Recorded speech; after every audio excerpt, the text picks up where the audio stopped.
Mikel. Hello. What's the team news after Chelsea? Is Tomiyasu going to make the squad? If he trains today and he feels good, he will be available tomorrow, yes. Any fresh injuries after Chelsea at all? No, we haven't really trained. They had recovery session yesterday, and today we are training late in the stadium because obviously the turnaround, it's again what they did to us a few weeks ago. So it's the best way to try to train as late as possible to be able to do something before the match. It's a massive match in the context of the top four. If you win, do you knock United out of top four contention, do you think? I think it's going to have a lot of twists still, and that's what we have to do, perform and play well tomorrow to deserve to win the match, which I think it will be difficult. They've just announced Ten Haag as their new manager. Have you been impressed by what he's done at Ajax? Yes, I think he's been really good, what he did a couple of years ago in the Champions League, especially the way his teams play. It's a Man United decision, nothing more to say. And back in December, they announced Ralf Rangnick just before they played Arsenal. They won 3-2. Announcing the new manager before this game, will there be any impact, do you think, on the fixture? For us, no. I don't know what it would happen for them, but for us, nothing changes. Just on the Chelsea situation and Eddie Nketiah's goals, you were saying you've been unfair on him and he should have played more. Will he be playing more on Saturday? We will see. Let's see how he recovers, how everybody is, and we'll try to put the best possible team tomorrow to win the game. Have the Nketiah goals made you even more determined, though, to keep him and to tie him to this club? It's what he does all the time, and he hasn't had enough minutes this season to show what he can do, and that's why I said what I said. And some players came in against Chelsea and did so well. Elneny, Holding, Eddie. It's going to be hard to change a kind of winning side like that, isn't it? It is hard, but fortunately that's been the case in many weeks when we have to pick other players that they have a step in and they done well for the team because they always prepare well. So that's what we expect. That doesn't mean that we're always going to repeat the same lineup. We have options to change, and we have options to change tomorrow again and play in different ways. Just finally, how confident are you about a top four finish going into this game? I'm very excited about the option that we have ahead of us, and we're going to give it a go and try our best to try to reach there. Thanks, Aaron. We'll go to Max from the Premier League. Hi, Mikel. Starting with your opponents tomorrow, how would you assess Man United's performance against Liverpool? I'm not here to assess anybody's performance. I watched the game. It was an exceptional game. The first half, especially the way Liverpool played, it was outstanding. We all know how difficult it is to go to Anfield. They have really good moments in the season. They have exceptional players, and we know that they have the ability to beat any team. I know you talked about Saka's penalty after the Chelsea match, but what do you think it says about his confidence level at the moment that he stepped up and took that? What it tells me is that moment that he had and that experience that he had is over. And he learned from that, and he's willing to take more responsibility, and he's willing to take big decisions that can define big moments. And that's what I want, that at his age he's confident to take that step forward, and when it's important, he's ready there for the team to make that contribution. And last one, have you noticed a change in energy since the Chelsea win in the camp? After winning a dressing room is much better than you losing. When I have to analyze that energy, obviously it is. But what I'm proud about this team is how they behave when things are not going our way and when things become difficult, and how willing everybody is to push the boat in the same direction. Thank you. Thank you. There were 3 academy products who scored on Wednesday. There's obviously been a lot of attention on them, the young players, throughout the season. Can you just tell us how they've sort of dealt with that as the season's gone on? Well, that's because all the work that a lot of coaches and a lot of people that made decisions to recruit our academy players did in the past, and that's at the end the fruit of a lot of work that they have done. So all the compliments, I think, they should be for them and for the players that they have stepped in again in a big match where if you want to play in Champions League, I said it, you have to go to this stadium, you have to be able to win, and it's rare, but our 3 academy players scored and made a difference in the game. And on Saturday as well, there's a plan for the supporters group, Ashburton Army, to do a Tifo display in the clock, I think. how much of a difference can the fans make at this stage of the season when everything is so crucial? I'm really pleased to hear all those things, because that initiative means that they are really engaged with the team, that they want to show their engagement with the team, that they want to participate, and they feel like they are really participating in the success of the team. And I always said that if we make this stadium a furnace, it's going to be really difficult not to be successful, and they have a big part to play, and hopefully tomorrow they can help us to do that. Thanks, Josh. Ian from Talksport. Hi Mikel, how are you? You all right? I'm good. I see a lot of similarities between Arsenal and Man United. A manager serving there for a long time with great success, leaving, and then the club struggling to recapture those glories. How much have you had to struggle to turn Arsenal around? You are still turning them around, but how much has it been a struggle? Normally, when you have to make that many changes and that many decisions that are tough and they've been sitting there for a while, it's pretty difficult for the manager to continue unless you are extremely successful. But we've done that together. It's not a decision that I have made myself, it's a decision that we have thought really carefully, and direction and a vision that we decided to implement at the club, that we need, that it had its risks, but it was, in our opinion, the best way to move as fast as possible and in an efficient way.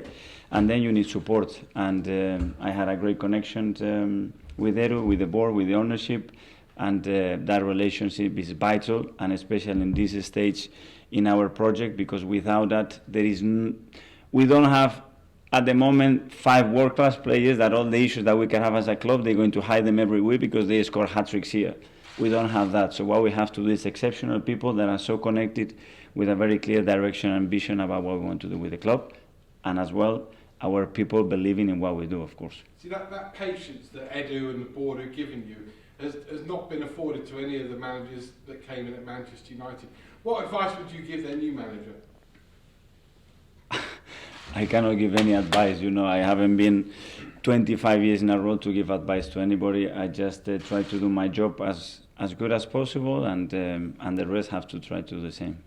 You're in this battle with Spurs for top 4. Your team is very young. The goalkeeper is young, right through the team, and there's 3 academy graduates who scored the other night. Are we almost not even yet seeing the best of what your team can achieve? I think the potential of the individuals and the collective, it's much bigger. I hope. In terms of? In terms of the quality, the consistency, the delivery, the experience that they have, the amount of time they have played at professional level, the amount of time they've been coached in the way that I want the team to play, to go through struggles, to go through pressure, to get to understand each other. They haven't been playing, this group of players, they haven't been playing together for a long time, and there are a lot of things that can be done much better. Just one more quick one. You're a family man, as I am, with children. Ronaldo could return tomorrow, obviously incredibly sad, and well beyond football what that man has suffered this week. I don't think I'm allowed to talk about something like that, because unless you experience it, you cannot be in the same level to express or to go through the pain that you should be feeling about it. At least what this country and this league have shown with what happened at Anfield the other day, I think is exceptional. That's what sports should be leading, which is to find some unity at the human level that sometimes is missing. And yesterday was a great example and something to be really proud to be participating in a league when some clubs and some people that are involved in this sport are able to show such a thing. Thanks. Mark from Pierre. You said on Wednesday night that Laca was only fit for 10 minutes. Are you expecting him to be available from the start tomorrow? He trained yesterday, and hopefully he will be feeling today. So after COVID, we have players that they have struggled for weeks, others that have recovered quicker. Let's see, but obviously it's a player that we need and contributing and being at his best, and hopefully he can recover quickly. One of those players that came in on Wednesday night that I think most people were surprised about was Elneny. He doesn't play that often, but when you always seem to pick him in quite big games, so that just shows you the trust and faith that you have in him. I always say that for me he's one of the most important players in the squad. for what he does when you give him the chance to play, and for the things that he does when he doesn't play. It's a phenomenal person, and then you have to judge the footballer as well, that sometimes doesn't get probably the credit that he deserves. He had an offer to leave last summer, but you asked him to stay. Was that part of the reason behind that? It was more in January, more than the summer, and I think he understood that with the squad that we had at the moment, I could not let another player leave, and it's a tough balance, because at the end they are in a period in their career where they are looking to extend their football lives, but at the same time I thought that he could be important for the team in the last part of the season. He's out of contract in the summer. Is that another one where you'd like to see him stay, or the conversation's been had about It's that? another one that we're going to have another conversation at the end of the season, and see what we do with that one as well. You're keen to keep him, it sounds like. I'm really happy with him, that's what I can say. Okay, last couple in the broadcast section. James? Mikel, Man United have struggled to redefine themselves really ever since Sir Alex Ferguson left, and I guess it's a similar challenge here with Arsene. Just wondered, in that context, did you ever have any reservations about coming here and taking the job? I know Unai Emery obviously was here for a while, but just in the context of having one club, one man moulded in his image for so long, did that ever sort of cross your mind about that? It did, but it was tiny in comparison with the excitement and the opportunity that I saw to join this club and try to do what we all wanted to do, which is to get it back to where Arsene took it at the highest level. And obviously that desire was much bigger than the worries of failing. You were heavily linked with the job immediately after Arsene left. Did it come close? Did you almost take the job there? It was close, but things happen for a reason, and probably it was too soon. Why didn't it happen in the end? Because there are people who made decisions, and they made a different decision. So it wasn't a case that you turned it down, it was just that you weren't.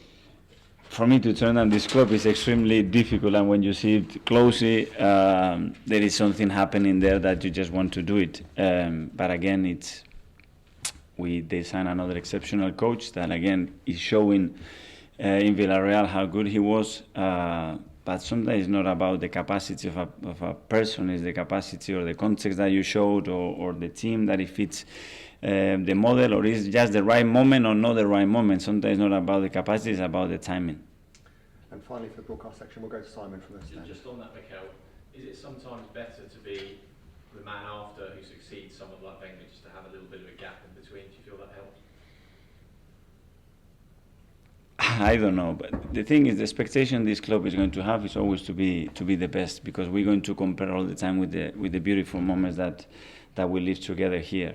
There is no choice. When is the perfect moment? I don't know. What I'm saying is, do I really enjoy what I'm doing and how I'm doing it? Yes, because I know what we can do, what our potential is, and where we want to take it. And the rest is just fear, because you're going to fail because you are looking there. But you need to understand when you can get there, and especially how you're going to do it. And the how is clear, probably is a matter of time. But if you start to go there and try to find a how when you don't have the tools to do it, I think you're going to struggle. Okay, thanks. That finishes the broadcast section. So farewell to everyone.